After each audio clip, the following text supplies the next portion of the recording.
사도신경으로 신앙 고백 드리시겠습니다. 전능하사 전지를 만드신 하나님 아버지를 내가 믿사오며 그 외아들 우리 주 예수 그리스도를 믿사오니 이는 성령으로 잉태하사 동정녀 마리아에게 나시고 본디오 빌라도에게 고난을 받으사 십자가에 못 박혀 죽으시고 장사한 지 사흘 만에 죽은 자 가운데서 다시 살아나시며 하늘에 오르사 전능하신 하나님 우편에 앉아 계시다가 저리로서 산자와 죽은 자를 심판하러 오시리라. 성령을 믿사오며 거룩한 공회와 성도가 서로 교통하는 것과 죄를 사하여 주시는 것과 몸이 다시 사는 것과 영원히 사는 것을 믿사옵나이다. 아멘. 함께 은혜 나누 하나님의 말씀은 마태복음 17장 24절에서 27절까지의 말씀입니다.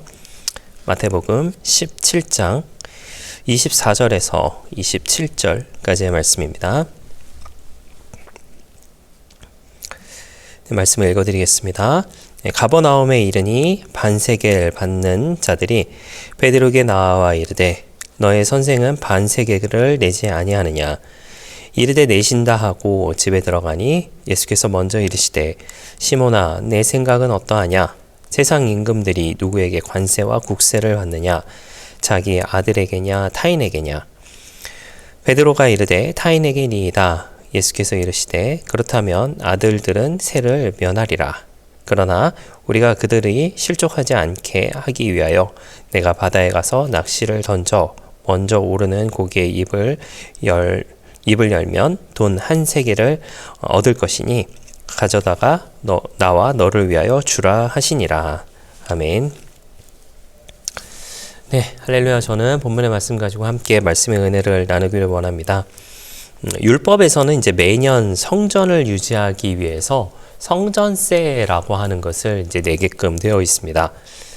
20세 이상 된 그 남자들에게 성전세로서 반세겔을 이제 내게 하고 있습니다.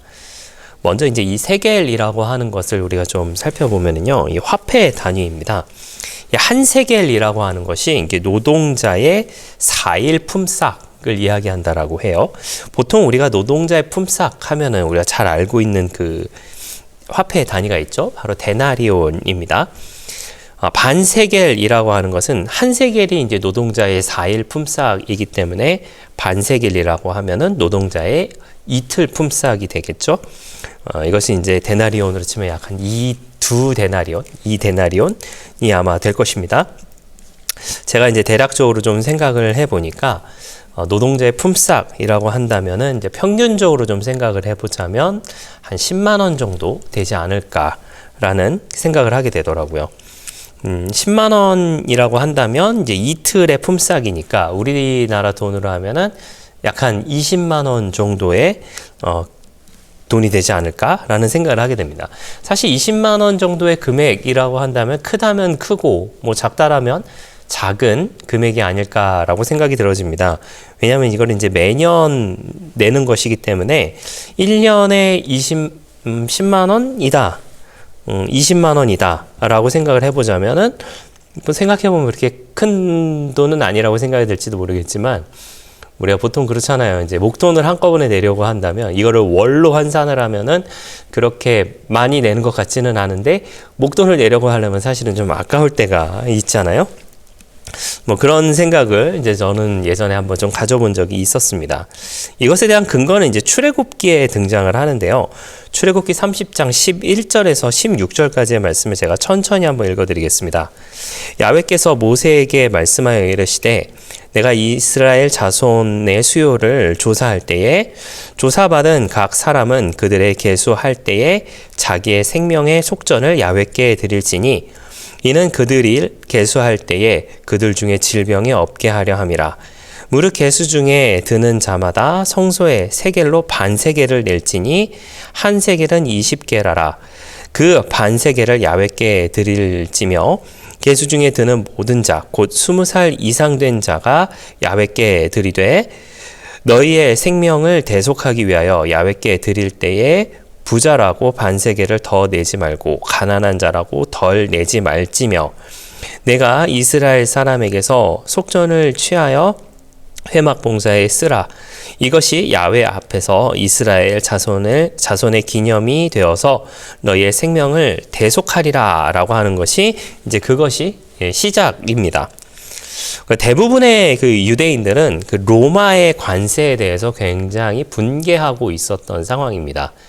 그렇게 분개하고 있었던 상황 가운데에서 성전 보수와 봉사를 위해 매년 내는 그 유대의 세금, 그 반세겔에 대해서는 민족적으로 아주 큰 자부심을 좀 가지고 있었다라고 이야기를 해요.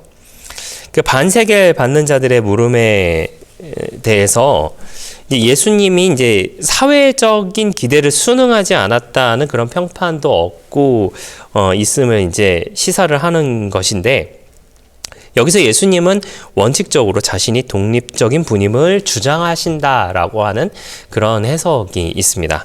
이거 무슨 말이냐면, 하나님의 아들로서 그분이 면제를 받았는데, 그러나 그분은 감정을 해치지 않기 위해서 기꺼이 세금을 내주셨다라고 하는 그런 평가가 있습니다. 사실 이제 예수님께서 하신 말씀 가운데 그 모든 것이 다 포함이 되어 있죠. 나라의 왕이 있는데, 왕이 세금을 받는 사람은 그의 아들들이 아니라 자신의 국민들에게 세금을 받는다라고 하는, 백성들에게 세금을 받는다라고 하는 그 말을 해 주시면서, 그러나 그럼에도 불구하고 그들이 실족하지 않게 하기 위하여서 이제 바다에 가서 한 세겔을 얻어서 세금을 내라. 베드로와 내 것 두 세금을 같이 내라라고 하는 것을 이제 말씀해주고 계십니다. 여기서의 주안점은 뭐 베드로가 진짜 물고기를 낚으러 갔는지, 뭐 아니면 기적이 일어났는지라고 하는 것이 그 중요한 것이 아니라 그 사회적 관념에 대한 예수님의 태도였다라고 그렇게 평가를 하고 있습니다. 앞서 이제 소개를 해드렸던 그 출애굽기의 말씀을 좀 기준으로 생각을 해보자면, 사실 이 반세겔이라고 하는 이 돈은 목숨값인 거죠. 목숨값이십니다. 이는 이제 애굽에서 구원해 주신 하나님께 자신의 목숨의 대가로 드리는 것이다라고 하는 것이죠. 즉 이스라엘 백성을 구원해 주시고 자녀로 삼아 주신 하나님의 은혜를 기념하고 자기의 생명이 하나님께 있음을 고백하는 것이다라고 하는 겁니다. 제가 지금 복음서 비교를 계속해서 이어가고 있는데요. 이 복음서 비교 가운데 오늘 읽으셨던 내용은 마태복음에만 등장하고 있는 내용입니다. 마태는 여기서 이제 성전세를 언급하면서 예수님의 죽음을 예견하고 있으면서 그 예수님의 죽음에 대해서 백성들을 구원해 주기 위해 대신 목숨을 내어주시기 위한 하나의 어떤 초석이다라고 하는 것을 지금 마태는 의도적으로 이 내용을 통하여서 전달하고 있다라고 하는 것이죠. 즉 이스라엘 백성들이 자신들의 목숨값으로 성전세를 내고 있다라고 한다면, 지금 예수님께서는 전 인류를 구원하기 위해서 십자가를 지시기 전의 모습이다. 그리고 그 십자가를 지심으로 인하여서 우리 모두가 예수님께 목숨을 비쳤다라고 하는 것을 이야기하기 위하여서 이와 같은 내용으로 말씀하고 계시다라고 하는 것이죠. 그리고 예수님의 모습을 통하여서 또한 우리가 생각해 볼 것은 이렇습니다. 예수님은 당신께서 내실 필요가 없었음에도 불구하고 실족하지 않기 위하여서 자신의 의무를 다 하시게 되는 것이죠. 근데 생각해 보면은 예수님께서 사람들의 마음을 항상 이해해 주신 것은 아닌 것처럼 우리가 생각이 들어지게 됩니다. 반면에 이제 예수님께서 성전 정화의 모습을 우리가 생각을 해보게 된다면 그 사람들이 좋아하든 싫어하든 상관없이 비난하는 말로써 그들을 꾸짖는 모습을 보여주고 계시죠. 이런 것을 생각해 봤을 때 예수님께서는 공감하시는 분이다, 아닌 분이시다라고 뭐 우리가 굳이 따질 필요는 없는 것 같습니다. 예수님께서 철저하게 지켰던 원칙이 하나 있는데 그것이 무엇이었냐면 바로 하나님 중심이었다라고 하는 것이죠. 하나님 중심이되 하나님께서 사랑하시는 그 사람들을 사랑함으로 다가가셨다라고 하는 것입니다. 우리도 예수님이 하셨던 이 모습을 닮아가야 할 줄 믿습니다. 예수님께서 우리를 사랑으로 당신의 목숨으로 우리를 하나님과 연결을 시켜주셨다고 한다면 우리도 또한 우리 주변에 있는 사람들, 특별히 우리 다음 세대를 위하여서 함께 기도하며 그들을 사랑으로 감싸며 그 사랑을 통하여서 그들이 하나님께 더 가까이 나아가기 위하여서 우리가 함께 기도하며 우리의 삶에서 보여주며 그리고 노력하는 모습이 우리 생활 가운데 필요하지 않나라는 생각을 하게 됩니다. 잘 아시겠지만 이제 저희 아들이 이제 벌써 5살이 되었습니다. 5살이 된 저희 아들이 요즘에 밤마다 기도합니다. 어떻게 기도하냐면요. 엄마 아빠 잠 잘 자게 해주시고, 할머니 할아버지 잠 잘 자게 해주시고, 외할머니 외할아버지 잠 잘 자게 해주시고, 나도 잠 잘 자게 해주세요. 예수님 이름으로 기도했습니다. 아멘 하고 잠에 듭니다. 아주 기도를 잘하는 사람의 입장에서 보면은 얼토당토하는 기도이지 않나라는 생각이 들면서도 또 그 모습을 보면서 마음이 굉장히 흐뭇하고 또 이 모습을 계속 간직하며 살아갔으면 좋겠다라는 그런 마음을 가지게 됩니다. 사랑하시는 성도 여러분, 우리가 우리의 다음 세대를 위해서 또 함께 기도해 주시는 저와 여러분 되시기를 바랍니다. 예수님께서는 당신이 해야 될 일을 하셨어요. 하시고 나서 사람들에게 다가가셨습니다. 그리고 그 사람들에게 당신의 목숨으로서 하나님께 돌려보내는 그 일을 하셨다라고 하는 것이죠. 우리도 그 예수님의 사역에 함께 동참하는 우리 모두가 되시기를 부탁을 드리겠고, 그 함께 동참하시는 그 가운데에 우리 주변의 사람들과 또 우리의 다음 세대들이 더욱더 하나님을 잘 섬기는 귀한 믿음의 세대가 될 줄 믿습니다.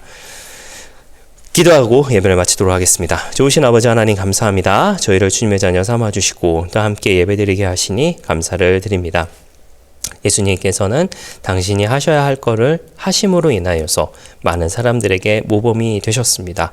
우리도 우리가 해야 될 일을 할 수 있는 우리 모두의 모습이 되게 하여 주시옵소서. 예수님께서 당신의 목숨값으로 하나님과 우리를 연결해 주셨던 것처럼 우리도 기도로서 또 삶의 모범으로서 우리 주변의 사람들에게 또 우리의 다음 세대들이 하나님과 연결될 수 있도록 우리가 사용되는 우리 모두의 넉넉한 신앙의 모습 다 되게 하여 주시옵소서. 감사를 드리며 예수님의 이름으로 기도했습니다. 아멘. 주기도문으로 마치겠습니다. 하늘에 계신 우리 아버지여, 이름이 거룩히 여김을 받으시오며 나라가 임하시오며 뜻이 하늘에서 이루어진 것 같이 땅에서도 이루어지이다. 오늘 우리에게 일용할 양식을 주시옵고 우리가 우리에게 죄 지은 자를 사하여 준 것 같이 우리 죄를 사하여 주시옵고 우리를 시험에 들게 하지 마시옵고 다만 악에서 구하시옵소서. 나라와 권세와 영광이 아버지께 영원히 있사옵나이다. 아멘.